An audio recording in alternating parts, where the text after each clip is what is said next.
Di dalam surga kami bersyukur berkat Tuhan yang selalu kami terima di sepanjang hari, membawa kami semua dengan penuh kesegaran, kesehatan, dan juga dengan berkat-berkat yang boleh kami nikmati.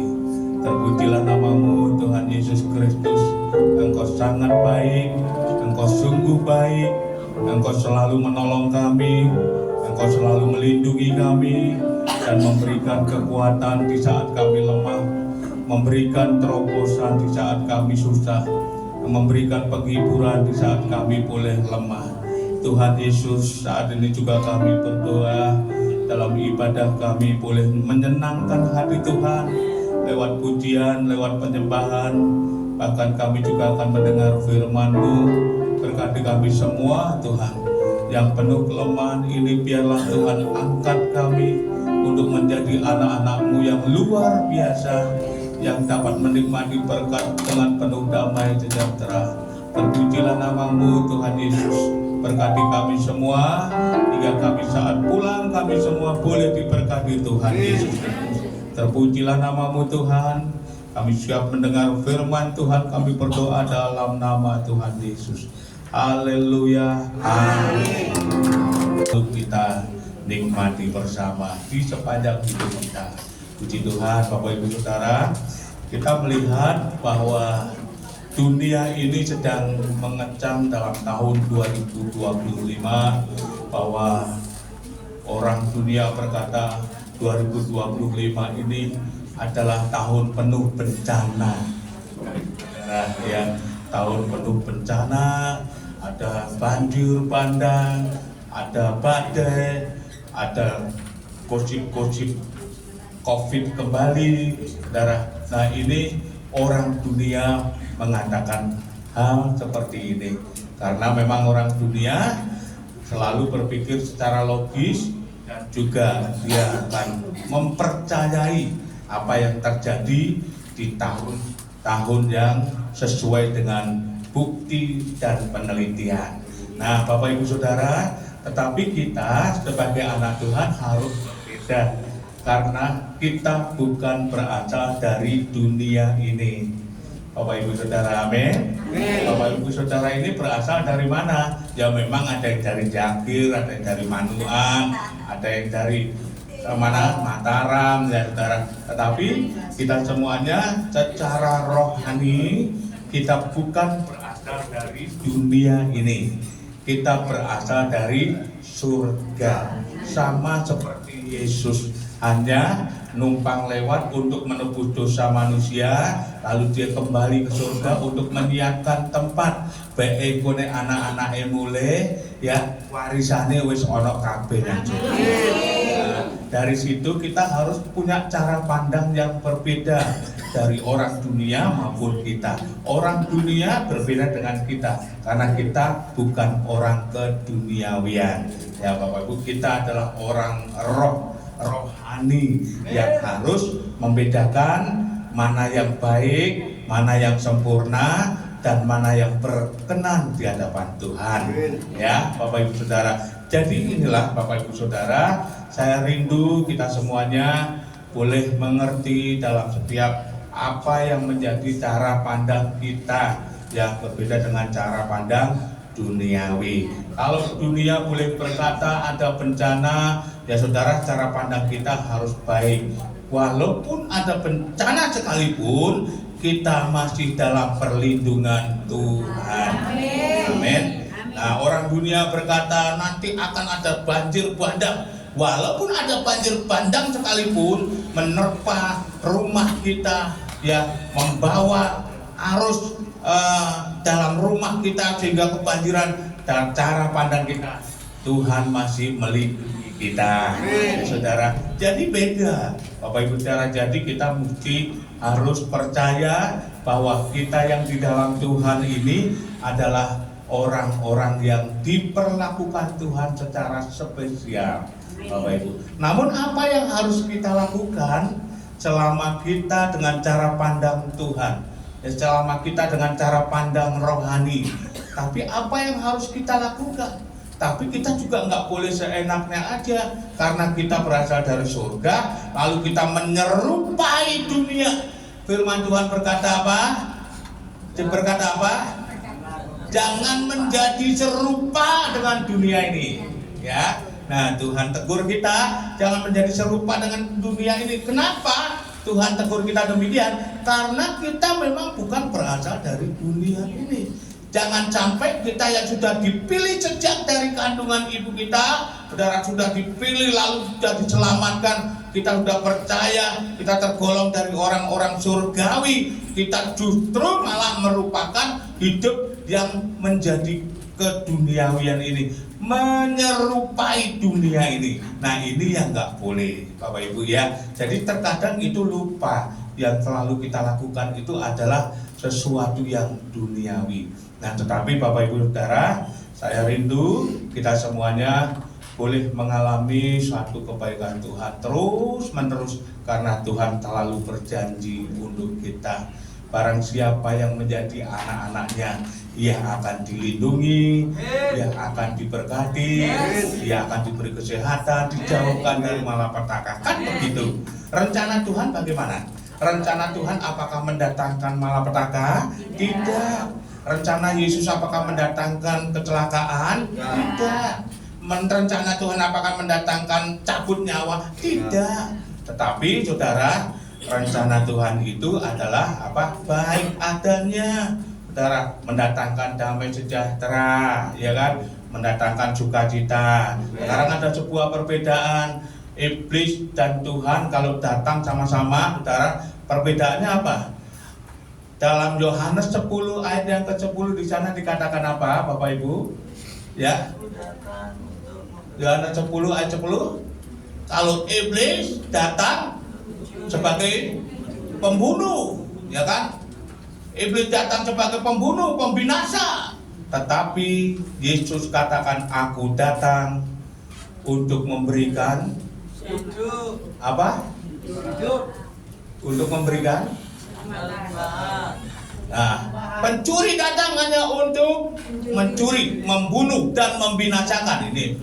Tapi aku datang supaya mereka mempunyai hidup dan mempunyainya dalam segala kelimpahan. Inilah ya yang Tuhan berikan kepada kita semua. Makanya untuk apa? Untuk apa kita maksa-maksa menyerupai dunia ini? Sudah mengalir saja, ya, mengalir saja, saudara. Punya nggak punya ya tetap ikut Tuhan, mengalir saja, saudara. Ya, kerja ya kerja, nanti Tuhan juga berikan terobosan, ya, nanti berikan pelanggan yang baru. Pokoknya mengalir dalam kedekatan Tuhan, ya. Jadi itu menjadi satu perbedaan buat kita. Nah, saudara, mari kita membaca di dalam ayat ini, Zefanya pasal yang kedua, ayat yang pertama sampai ayat yang ketiga. Bapak Ibu, Zefanya pasal kedua, ayat pertama sampai ayat yang ketiga. Di situ ada sebuah judul dalam kitab itu, judulnya adalah seruan untuk bertobat. Ya, seruan untuk bertobat, ya saudara. Kita baca sama-sama karena ayat ini hanya 3 ayat. Kita baca sama-sama ya Bapak Ibu Saudara, ya, yang sudah membuka Alkitabnya, kita baca sama-sama ayat 1 sampai ayat yang ketiga. Demikian firman Tuhan. 1, 2, 3. Bersemangatlah dan berkumpullah hai bangsa yang acuh tak acuh. Sebelum kamu dihalau seperti sekam yang tertiup, sebelum datang ke atasmu murka Tuhan yang menyala-nyala itu, sebelum datang ke atasmu hari kemurkaan Tuhan, carilah Tuhan. Hai semua orang yang rendah hati di negeri, yang melakukan hukumnya, carilah keadilan, carilah kerendahan hati. Mungkin kamu akan terlindung pada hari kemurkaan Tuhan. Itu masih dikatakan mungkin. Ya, kita berusaha, kenapa? Itu akan terarah bagaimana respon hati kita yang sesungguhnya. ya. Carilah Tuhan ya, ayat 3 ini kita baca sama-sama, kita ganti semua orang, hai semua orang yang rendah hati, itu kita ganti hai diriku yang rendah hati ya. 1, 2, 3. Carilah Tuhan, hai diriku yang rendah hati di negeri yang melakukan hukumnya. Carilah keadilan, carilah kerendahan hati. Mungkin kamu akan terlindung pada hari kemurkaan Tuhan. Pada hari kemurkaan Tuhan. Haleluya. Saudaraku yang dikasihi Tuhan, nah kita percaya bahwa kasih Tuhan tidak pernah lepas dalam setiap kehidupan kita untuk memuliakan nama Tuhan. Saudaraku yang dikasihi Tuhan, saat ini kita melihat dalam tema kita yang boleh ada di dalam Yefanya pasal yang kedua, ayat yang pertama sampai ayat yang ketiga ini, saudara, membawa sebuah tema mengajarkan kepada kita untuk mencari Tuhan dengan sungguh-sungguh. Bapak Ibu, sekarang seberapa banyak kita mengira bahwa hidup kita sudah aman? Bapak Ibu, apakah sudah aman hidup kita sampai sekarang ini? Sudah aman? Yakin sudah aman, Bapak Ibu? Ya. Terkadang ada anak Tuhan yang masih meragukan, aku ini aman apa enggak ya?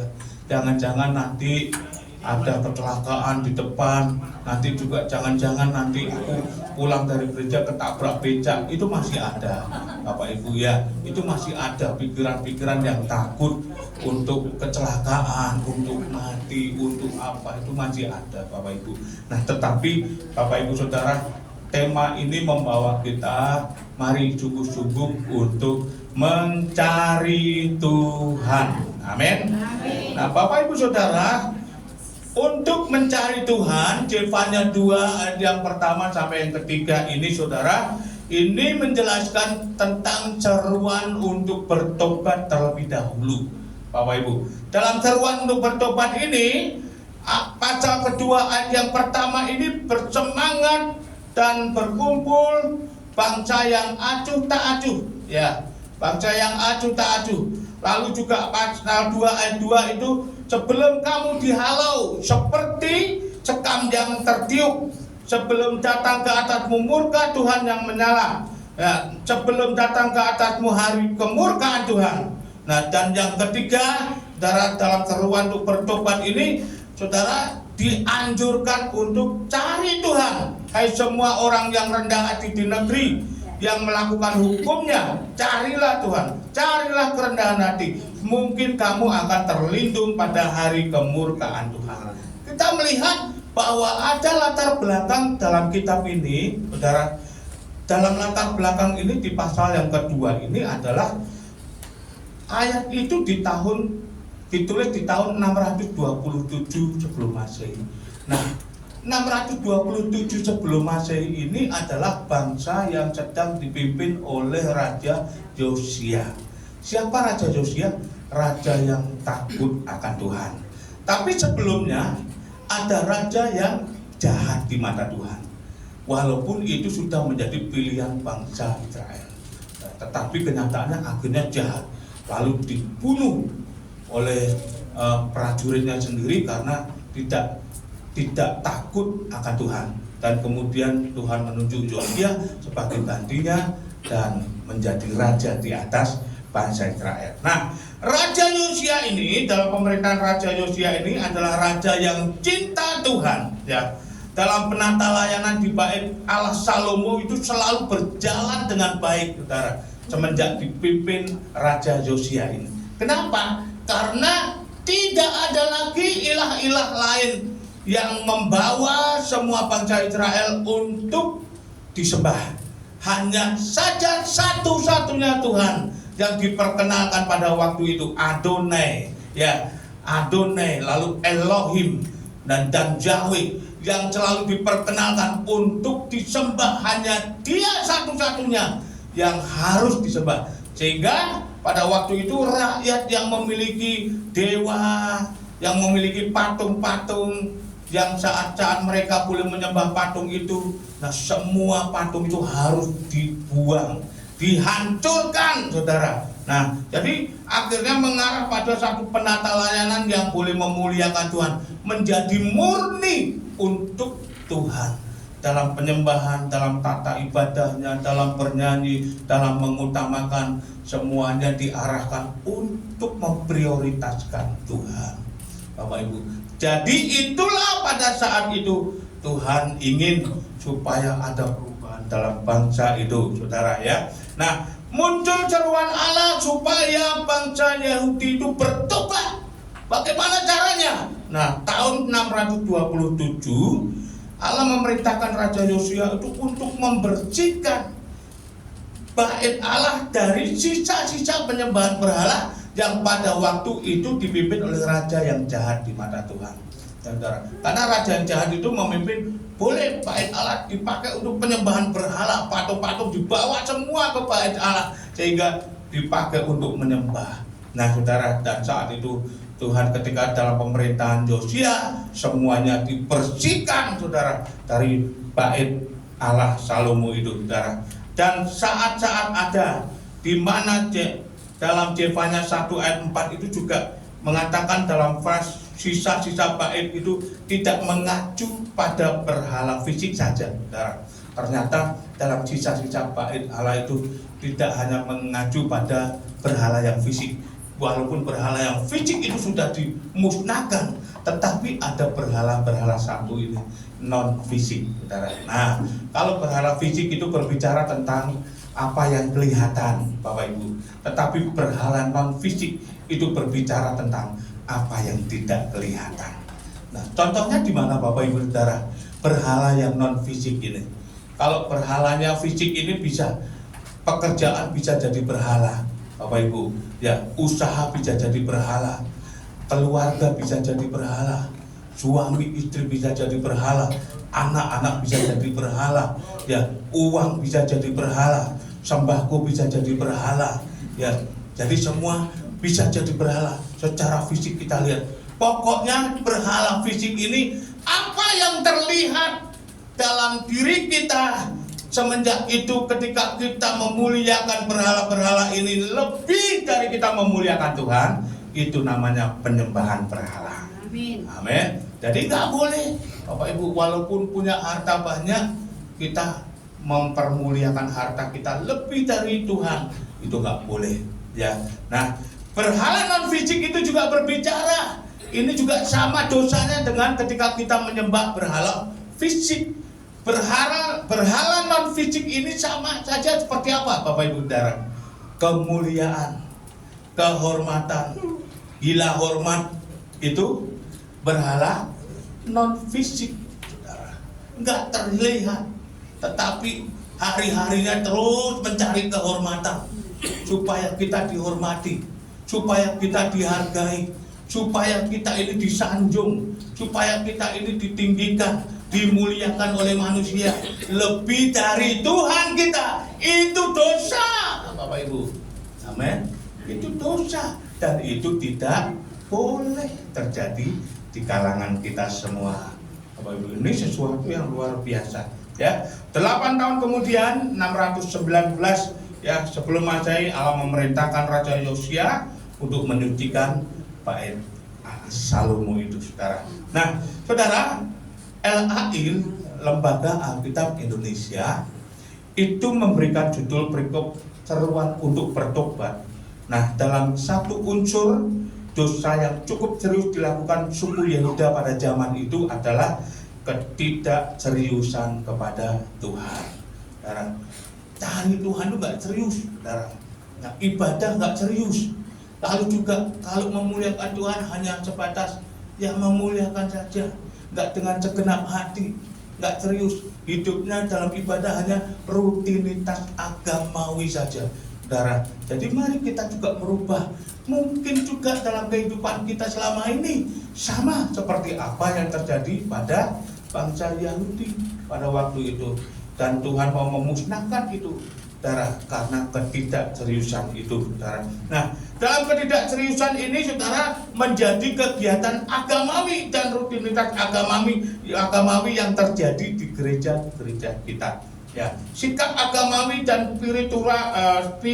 spiritualitas agamawi yang terjadi pada umat pilihan kita, umat pilihan Tuhan, sama seperti kita ini, Bapak Ibu. Nah, kita mencari sesuatu yang berharga. Yang pertama, saudara, kita harus mencari sesuatu yang berharga, semangat mencari Tuhan. Bapak Ibu, kita belajar dalam semangat mencari Tuhan ini bukan berarti Bapak Ibu kita semangat beribadah setiap hari harus datang ke gereja, semangat beribadah, tetapi hati kita tidak tertuju pada Tuhan, itu sama saja bohong, Bapak Ibu. Dan itu pasti akan mengalami kerugian, rugi waktu, rugi uang, rugi tenaga, itu pasti akan mengalami. Bapak Ibu nggak akan dapat apa-apa di situ. Nah, saudara, tapi Tuhan membawa kita dalam hal yang pertama, semangat mencari Tuhan itu, Bapak Ibu, dalam ayat yang ketiga A itu dikatakan, carilah Tuhan hai semua orang yang rendah hati di negeri. Nah, cari Tuhan semua orang yang rendah hati di negeri. Cari Tuhan, Bapak Ibu. Cara kita mencari Tuhan ini ada sesuatu yang harus saya sampaikan hari ini. Ada dalam hal frase untuk mencari Tuhan, itu yang pertama, Bapak Ibu, dalam saya ini sekarang saya sedikit dalam belajar bahasa Inggris ya. Yang pertama ada to desire. Ya. Katakan to desire. Alah bodoh aja. Ya, to desire. Jadi kata ini, saudara, untuk mencari Tuhan, bagaimana cara kita datang kepada Tuhan, bagaimana cara kita datang untuk menyembah Tuhan, itu harus diawali dengan to desire. Artinya apa? Rindu kepada Tuhan. Ada kerinduan. Amin. Bapak Ibu, kalau datang ke tempat ini rindu kepada siapa? Gereja atau Tuhan? Yesus. Hah? Rindu kepada siapa? Yesus. Tuhan Yesus benar? Lah kok gojek wae? Nah, jadi rindu kepada Tuhan, ya, bukan rindu kepada sesama kita jemaat. Ya boleh, karena ya, rindu. Mungkin kalau gereja gojek dan guyon, itu namanya mungkin kangennya setengah mati ya dengan teman-teman gerejanya. Tetapi saudara, prioritaskan yang pertama ini dulu. Saudara, kita datang kepada Tuhan dengan penuh kerinduan. Nah, saudara, dengan penuh kerinduan kepada Tuhan ini seperti apa, saudara, perasaan ini? Seperti kita kangen kepada Tuhan. Amin. Nah, saudara, di sini kalau terdekat kita sedang meninggalkan kita, misalnya karena keluar kota, nggak usah jauh-jauh, ya anak saya. Nah, saya bulan kemarin itu bulan November, saya kan sudah dari Australia ketemu Esra di sana. November, Desember, Januari, ini sudah 3 bulan ini kita kangen, saudara. Kok masih kangen ya, padahal 3 bulan kemarin sudah ketemu. Wah, saya kan pengen lagi ke sana karena kangen, saudara. Nah, kangen, waduh, anak saya di mana ya di sana. Nah, ini perasaan kangen juga bisa identik dengan kerinduan yang dalam untuk kepingin berjumpa, saudara. Apalagi kita ini kepingin berjumpa dengan Tuhan. Kerinduannya harus betul-betul tertanam dalam diri kita. Rindu luar biasa, Bapak Ibu. Nah, kerinduan ini, Bapak Ibu, satu hari Saya bangun jam 3 pagi, Bapak Ibu.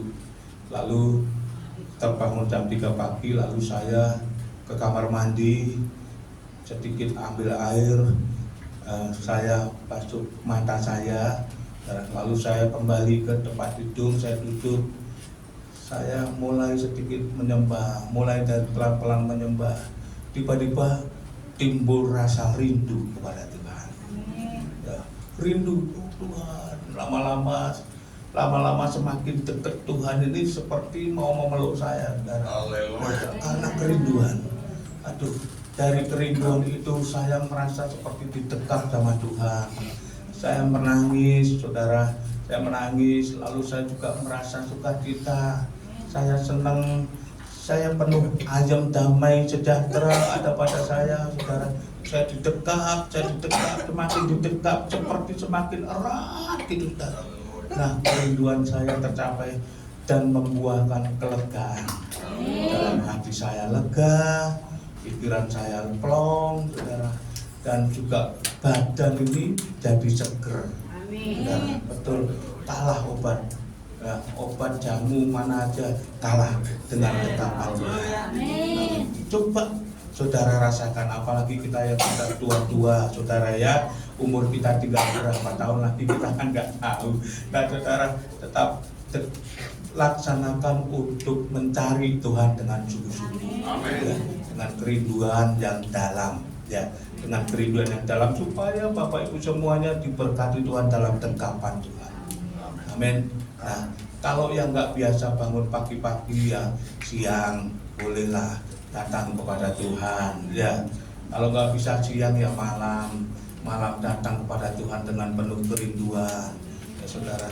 Ya, kalau nggak bisa malam ya saudara. Ya, saudara. Yang penting pokoknya datanglah kepada Tuhan dengan sungguh-sungguh. Karena dialah sumber pengharapan kita, sumber berkat. Saudara nggak perlu mencari berkat kemana-mana, sumbernya sudah ada pada kita. Kalau kita nggak peka, kita nggak akan cari sumber itu. Kenapa? Karena kita nggak punya keinginan untuk mencari sumber itu. Tapi kalau kita peka bahwa kita harus mencari Tuhan, kita harus semangat, maka engkau akan mendapatkan sumber itu. Sumber dari segala-galanya, sumber berkat, sumber pengharapan, sumber keselamatan, sumber segala-galanya kita dapatkan, saudara, lega.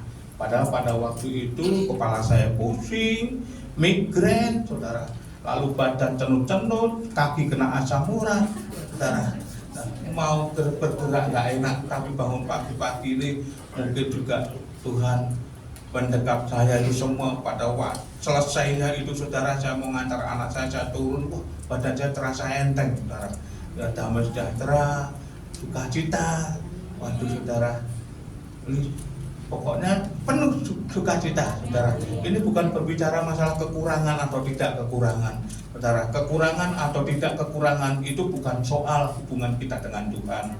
Saudara punya uang nggak punya uang itu bukan soal hubungan saudara dengan Tuhan, tapi soal hubungan saudara dengan Tuhan pada waktu kita mencari Tuhan.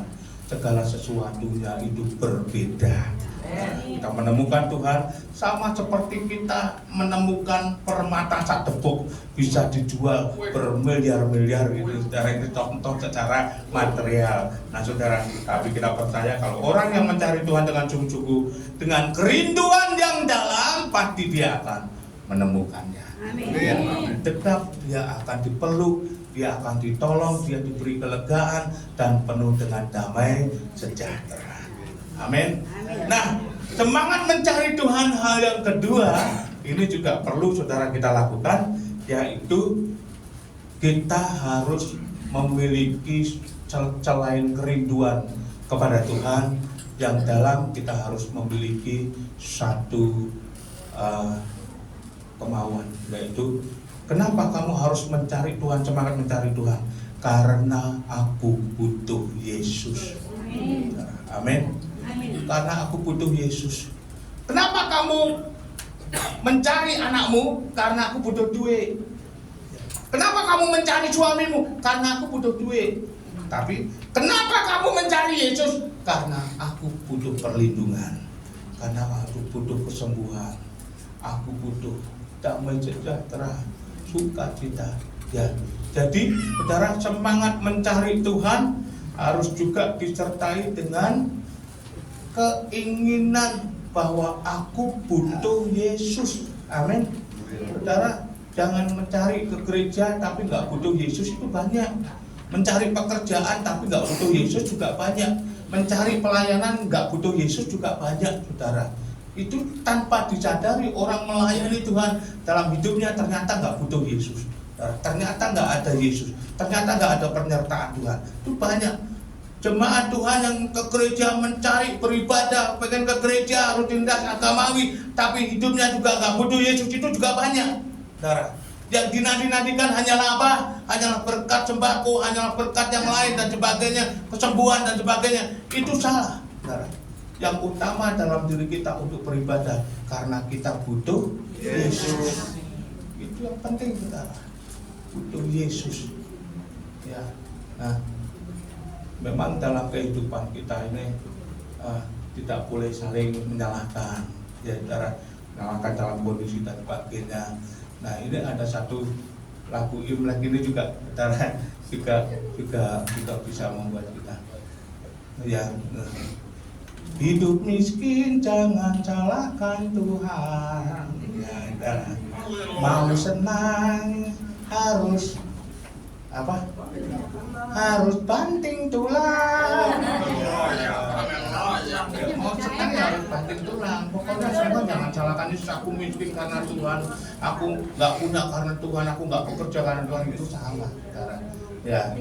Nah, jadi kita semua, mari kita semangat mencari Tuhan dengan penuh kerinduan dan dengan kebutuhan kita, karena kita butuh Yesus. Ya, Bapak Ibu belajar di rumah, berdoa di sana, ya, dengan semangat mencari Tuhan. Ampuni aku, saat ini aku mau Tuhan Engkau mendekap hidupku, karena aku rindu kepada Engkau. Aku kangen dengan Engkau Tuhan. Ya, aku kangen dengan Engkau Tuhan, dan berkati aku, lindungi aku, karena aku juga butuh Engkau Tuhan, karena Engkau sumber pengharapan, sumber berkat, sumber kesembuhan dalam zaman. Maka dari ketika kita melakukan hal itu, maka Tuhan tahu bahwa kita mengutamakan Tuhan. Ya, Tuhan tahu bahwa kita memprioritaskan Dia. Tuhan tahu bahwa kita juga mengetahui bahwa Tuhan Yesus adalah sumber segala-galanya. Ya, Tuhan pasti akan memberkati kita. Mari kita akan masuk dalam persiapan perjamuan kudus, Bapak Ibu Saudara, ya. Terus tobat mari kita berikan baik buat Tuhan dalam hidup kita, yang mencari Tuhan dengan sungguh-sungguh, muliakan Tuhan, Bapak Ibu Saudara, dan juga dengan motivasi karena kita butuh Yesus, kita rindu pada Tuhan, supaya Tuhan juga mendatangi kita, menolong kita dan memberkati kita semua. Haleluya.